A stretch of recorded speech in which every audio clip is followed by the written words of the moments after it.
Hi friends, எல்லாருக்கும் வணக்கம். இந்த வீடியோ பதிவில் 10 கொஷின் கவர்மெண்ட் எக்ஸாமில் கேட்ட 10 கொஷின் தான் இந்த வீடியோ பதிவில் பார்க்க போகிறோம். 10 கொஷினுக்கு ஆன்சர் நீங்கள் தான் கண்டுபிடிக்க போகிறீங்க.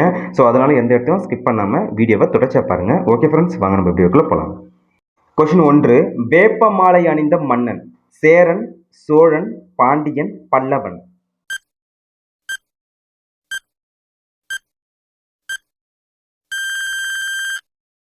ஆன்சர் பாண்டியன். வேப்ப மாலை அணிந்த மன்னன் பாண்டியன்.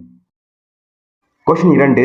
மோசிகனார் முரசு கட்டலில் கண்ணயர காரணம்.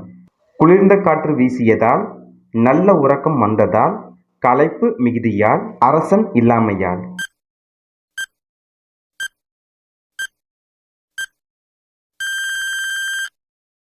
ஆன்சர் களைப்பு மிகுதியால். மோசிகனார் என்பவர் சங்ககால புலவர். இவர் சேர மன்னனான இரும்புரை அவருடைய அரண்மனையில முரசு வைக்கிற அந்த கட்டலில் இவர் கண்ணயர்ந்து தூங்கிடுறாரு.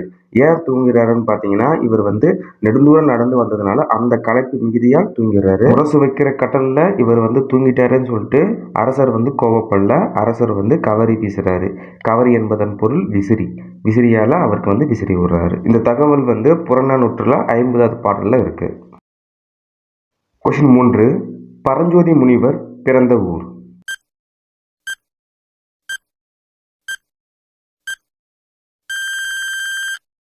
ஆன்சர் திருமறைக்காடு.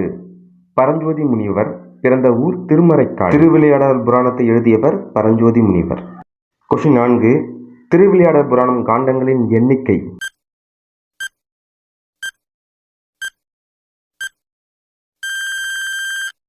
ஆன்சர் 3. திருவிளையாடல் புராணங்களின் எண்ணிக்கை 3. அவை மதுரை காண்டம், கூடர் காண்டம், திருவளவாய் காண்டம். கொஷின் 5. இடைக்காடனார் பிணக்கு தீர்த்த படலம் இடம்பெற்ற காண்டம். மதுரை காண்டம், கூடர் காண்டம், திரு ஆலவாய் காண்டம், யுத்த காண்டம்.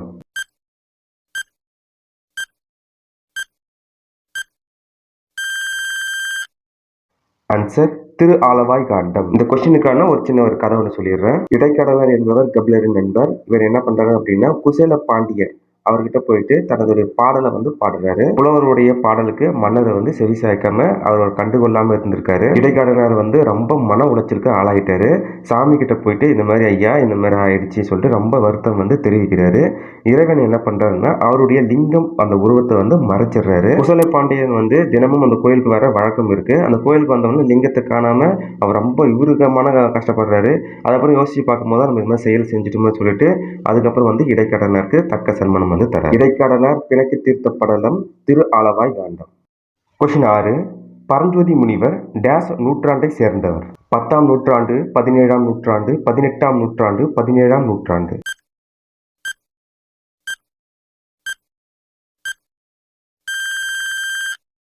ஆன்சர் 17ஆம் நூற்றாண்டு. பரஞ்சோதி முனிவர் 17ஆம் நூற்றாண்டை சேர்ந்தவர். கொஷின் 7. திருவிளையாடல் கதைகள் டேஸ் முதற்கொண்டு கூறப்பட்டு வருகிறது.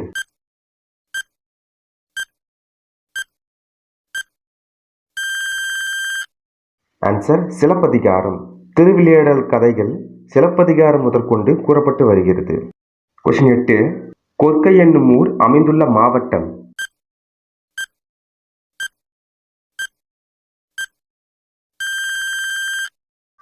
ஆன்சர் தூத்துக்குடி. கொற்கை என்னும் ஊர் அமைந்துள்ள மாவட்டம் தூத்துக்குடி. கொஷின் 9. கொற்கை கோமான் கொற்கையம் பெருந்துறை என்று கூறப்படும் நூல்.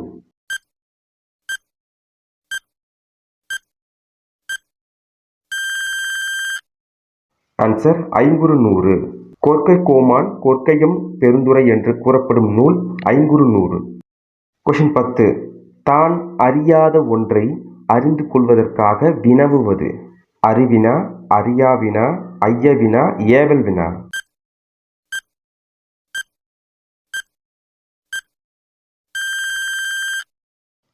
ஆன்சர் அறியாவினா. தான் அறியாத ஒன்றை அறிந்து கொள்வதற்காக வினவுவது அறியாவினா. இந்த 10 கொஸ்டின்ல நீங்க எத்தனை கொஸ்டினுக்கு சரியா ஆன்சர் பண்ணீங்கன்னு சொல்லிட்டு இந்த வீடியோ கமெண்ட் பாக்ஸ்ல கமெண்ட் பண்ணுங்க. இந்த வீடியோ பதிவு கண்டிப்பா உங்களுக்கு பயனுள்ளதா இருக்கும்னு நினைக்கிறேன். அடுத்த வீடியோ பதிவில் சந்திப்போம். நன்றி, வணக்கம்.